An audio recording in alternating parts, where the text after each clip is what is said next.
نہ صرف یہ کہ دور جاہلیت میں بلکہ دور اسلام کے بعد بھی جب دین کی تعلیمات آہستہ آہستہ لوگوں کے اندر سے کم ہونا شروع ہوئی اور بہت سی بدعات نے رواج پا لیا، تو پھر مسلمان ہوتے ہوئے بھی لوگ اس مہینے کو بہت معزز اور محترم قرار دیتے اور اس میں عبادت کے خود ساختہ طریقے انہوں نے رائج کر دیے جو کہ اصل سنت سے ثابت نہیں۔ وہ کیا تھے طریقے؟ پہلی چیز تو قربانی کا اہتمام۔ اس ماہ میں کچھ لوگ قربانی کرتے ہیں جو کہ دور جاہلیت کی رسم ہے۔ جاہلی عرب العتیرہ کے نام پر اس مہینے میں بکری کی قربانی کیا کرتے تھے، یعنی اونٹ نہیں، بھیڑ نہیں، گائے نہیں، بلکہ بکری، اور ذبح کی گئی بکری کی کھال کسی درخت پر ڈال دیتے تھے۔ اسے رجبیتن، رجب والی قربانی کہا جاتا، یعنی جس بکری کی کھال درخت پہ لٹکی ہوتی تو اس سے لوگوں کو کیا پتا چلتا کہ یہ رجب والی قربانی ہے، یعنی مزید اہتمام کر لیا۔ ایک تھے کہ قربانی کی، پھر یہ کہ قربانی بکری کی، پھر یہ کہ اس کی کھال درخت پر۔ اب ان باتوں کا دین سے کیا تعلق ہے؟ یہ تو انسانوں کو مشکل میں ڈالنے والی بات ہے۔ خصوصی نماز کا اہتمام۔ بعض لوگ اس ماہ میں خصوصی نماز صلاۃ الرغائب پڑھتے ہیں۔ رجب کے پہلے جمعہ کی رات کو 12 رکعات 6 سلام سے پڑھی جاتی، جس میں سورۃ اخلاص کے بعد ہر رکعت میں 3 مرتبہ سورۃ القدر پڑھی جاتی ہے۔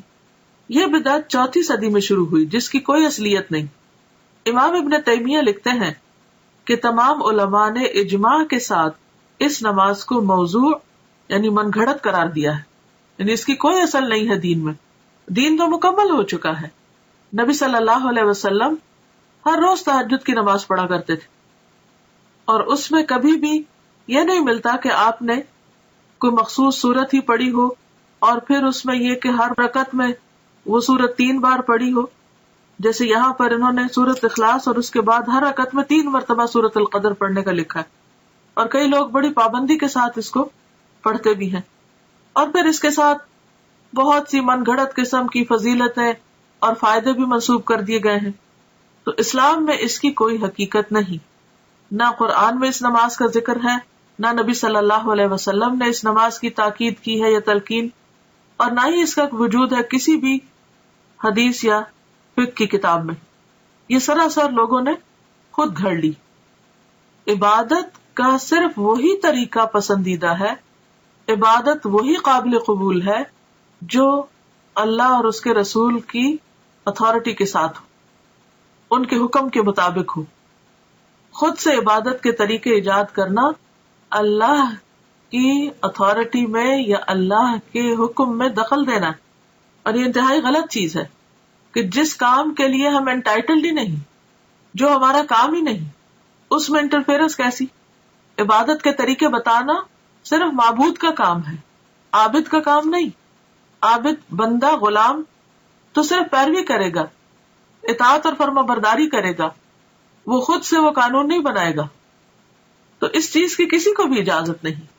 تو ہم سب کو اس کے بارے میں بے حد محتاط رہنا چاہیے، اور دین کے نام پر، عبادت کے نام پر، ثواب کی خاطر کیا جانے والا کوئی بھی کام جب بھی ہم شروع کریں تو ضرور یہ سوچیں کہ کیا اس کی کوئی دلیل قرآن میں ہے، کیا یہ سنت رسول صلی اللہ علیہ وسلم سے ثابت ہے، کیا یہ اجر جو بتایا جا رہا ہے واقعی حقیقی معنوں میں اس کا کچھ وجود ہے یا صرف ایک جھوٹ گھڑ لیا گیا ہے۔ اس طرح کی چیزیں دین میں شامل کرنا اور پھر ان کی پابندی کرنا، اور ایک خاص رات میں یا خاص دن میں یا خاص طریقے پر، یہ سب چیزیں دین میں دخل اندازی ہے اور یہ ناپسندیدہ ہے۔ آپ سوچئے کہ اگر آپ مثلاً کہیں پر کوئی قانون بنا رہے ہیں یا پالیسیز بنا رہے ہیں یا کسی بھی قسم کا کوئی ڈسپلن قائم کر رہے ہیں، اور ایک وہ شخص جس کا اس سے کوئی تعلق نہیں معاملے سے، وہ بیچ میں آ کر اپنی ایک کلاس ڈال دے، اپنی طرف سے کوئی چیز لوگوں کو اس کی پابندی کروانا شروع کر دے، تو یہ جرم ہوگا، ایک یہ دوسرے کی ٹیریٹری میں مداخلت ہوگی کہ آپ کو جس کام پہ اپوائنٹ نہیں کیا گیا۔ یا پھر یہ کہ مثلاً اگر کسی کو کسی خاص قانون کی پابندی کروانے کے لیے کہا گیا اور وہ اس قانون کے ساتھ کچھ اور قانون اپنی طرف سے بھی شامل کر دے جس کی اس کو اجازت نہ ہو، اس کے پاس کوئی اتھارٹی نہ ہو، کوئی سند نہ ہو، تو یہ طریقہ انتہائی معیوب ہے۔ تو دین کے معاملے میں بھی ہمیں نہایت سمجھداری سے کام لینا چاہیے، اور دین کو بس اتنا ہی رکھنا چاہیے کہ جتنا وہ ہے یا جتنا ہمیں دے دیا گیا ہے۔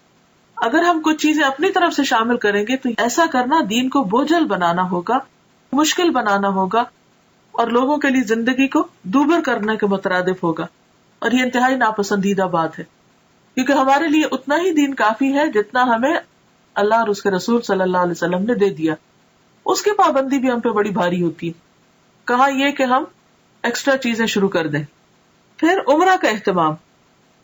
لوگ اس ماہ میں خصوصی طور پر عمرہ کا اہتمام بھی کرتے ہیں، جبکہ قرآن اور حدیث سے اس بات کا کوئی ثبوت نہیں ملتا کہ آپ صلی اللہ علیہ وسلم نے اس ماہ میں عمرہ ادا کیا ہو، بلکہ حضرت عائشہ رضی اللہ تعالی عنہا نے ایک موقع پر اس کی تردید بھی کی ہے. عروہ بن زبیر سے روایت ہے کہ میں نے عائشہ رضی اللہ تعالی عنہا سے اس کے بارے میں پوچھا تو فرمایا ما اعتمر رسول اللہ صلی اللہ علیہ وسلم فی رجب قط. صحیح بخاری. رسول اللہ صلی اللہ علیہ وسلم نے رجب میں کبھی بھی عمرہ ادا نہ فرمایا. تو اس لیے اگر کوئی ویسے اپنے عمرہ ٹرپ پہ جا رہا ہے تو ضرور جائے، نیکی کا کام ہے، لیکن خاص طور پر رجب کے مہینے کو مخصوص کرنا اور پھر سال بھر انتظار کرنا کہ رجب آئے گا تو ہم پھر عمرہ کرنے جائیں گے، یہ غلط بات ہوگی. یا یہ سوچ کر کہ یہ نبی صلی اللہ علیہ وسلم کی سنت کی پیروی ہے تو یہ بھی غلط ہوگا. یعنی رجب میں عمرہ کرنا منع نہیں، لیکن یہ سوچ کے کرنا کہ اس میں اجر زیادہ ہے یا یہ نبی صلی اللہ علیہ وسلم کا طریقہ ہے تو یہ بات غلط ہوگی، ناپسندیدہ ہوگی، تو اس سے بچنا چاہیے.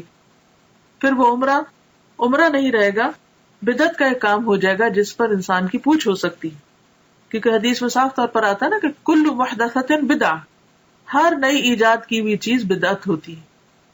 وکل بدعۃ ضلالہ، اور ہر بدعت گمراہی ہے. وکل ضلالۃ فی النار، اور ہر گمراہی آگ کی طرف لے جاتی ہے. یعنی جس چیز کو اللہ نے ہمارے لیے مقرر نہیں کیا اور جس پر کوئی ثواب نہیں بتایا، اس پر کسی انسان کو یہ حق نہیں کہ وہ لوگوں کو ثواب بتا کر اس پر پابند کرے. پھر روزوں کا اہتمام. بعض لوگ اس ماہ میں خصوصی روزوں کا اہتمام کرتے ہیں. صحیح روایات سے پتہ چلتا ہے کہ آپ نے کبھی مسلسل 3 ماہ رجب، شعبان اور رمضان روزے نہ رکھے اور نہ اس کی تاکید کی. شعبان اور رمضان کا تو ملتا لیکن رجب کو آپ نے ساتھ نہیں ملایا. بعض لوگ 27 رجب کا روزہ رکھتے ہیں اور اس روزے کو عام دنوں کے روزوں سے افضل سمجھتے ہیں، یعنی خاص طور پر 27 تاریخ کے روزے کا اہتمام، یہ بھی درست نہیں. متعدد احادیث سے نبی کریم صلی اللہ علیہ وسلم کا مخصوص دنوں یا تاریخوں میں نفلی روزوں کا اہتمام کرنا ثابت ہے. یعنی ایسا نہیں کہ کوئی دن اور مقرر نہیں، اور دن ہے مقرر، لیکن وہ آپ صلی اللہ علیہ وسلم نے خود کیے ہیں. آپ کے بعد کسی اور کو اجازت نہیں کہ وہ لوگوں کے لیے دن مخصوص کر دے کہ اس دن لازمی روزہ رکھنا ہوگا اور اس کا ثواب زیادہ ہوگا. عمر رضی اللہ عنہ اس ماہ میں نہ صرف یہ کہ روزہ رکھنے سے منع کیا کرتے تھے، بلکہ لوگوں کے ہاتھوں پر ہاتھ مار کر مجبور کرتے کہ وہ روزہ توڑ دیں، کیونکہ ماہ رجب کی تعظیم اور اس میں روزہ رکھنا دور جاہلیت کی رسم تھی. یہ مصنف ابن ابی شیبہ کی روایت ہے. اور ایسا کیوں کرتے تھے؟ کیونکہ قرآن پاک کا یہ حکم ان کے سامنے تھا کہ لوگوں اللہ رسول سے آگے مت جاؤ، یعنی جو کام انہوں نے نہیں بتایا وہ تم اپنے ہاتھ میں نہ لو اور ان سے بڑے بننے کی کوشش نہ کرو، کیونکہ عموماً حکم چلانے والے ایک طرح سے اپنی بڑائی کا اظہار کر رہے ہوتے ہیں. البتہ اگر کوئی شخص بطور عادت ہر ماہ چاند کی 13، 14 اور 15 تاریخ یا پیر اور جمعرات کو رکھتا ہو تو اس ماہ میں بھی رکھ سکتا ہے. یعنی اگر 27 رجب پیر کو آ رہی ہے اور اس کی پہلے سے عادت ہے ہر پیر کو روزہ رکھنے کی، تو ایسا شخص روزہ رکھ سکتا ہے. 22 رجب کو لوگ کیا کرتے ہیں؟ کنڈوں کا اہتمام کرتے ہیں. 22 رجب کے کنڈوں کا اہتمام بھی بر صغیر میں عام ہے. 22 رجب کو کنڈے بھرنا بطور رسم رواج پا چکا ہے، یعنی اس کا رواج عام ہو چکا ہے. اس رسم میں کسی منت کے پورا ہونے پر حلوہ پوری اور کھیر وغیرہ پکائی جاتی ہے. تاریخ کے مطالعہ سے یہ بات سامنے آتی ہے کہ اس رسم کی ابتدا 1906 یعنی 1906 میں امیر مینائی کے خاندان سے ہوئی جو ہندوستان کے شہر سے تعلق رکھتا تھا. اس رسم کا مقصد امام جعفر کی روح کو ایصال ثواب تھا. حالانکہ اس بات کا تعین نہیں ہو سکا کہ مذکورہ امام کی پیدائش یا وفات ماہ رجب میں ہوئی تھی. کوئی بھی نہیں جانتا کہ واقعی امام جعفر اس مہینے میں پیدا ہوئے یا ان کی وفات ہوئی. لیکن اس رسم کو جو کہ تقریباً 100 سال پہلے شروع ہوئی امام جعفر سے منسوخ کر دیا گیا. تو اس سے یہ بھی پتہ چلتا ہے کہ اس کا آغاز نبی صلی اللہ علیہ وسلم نے نہیں کیا، یہ چیز اصل دین میں نہیں.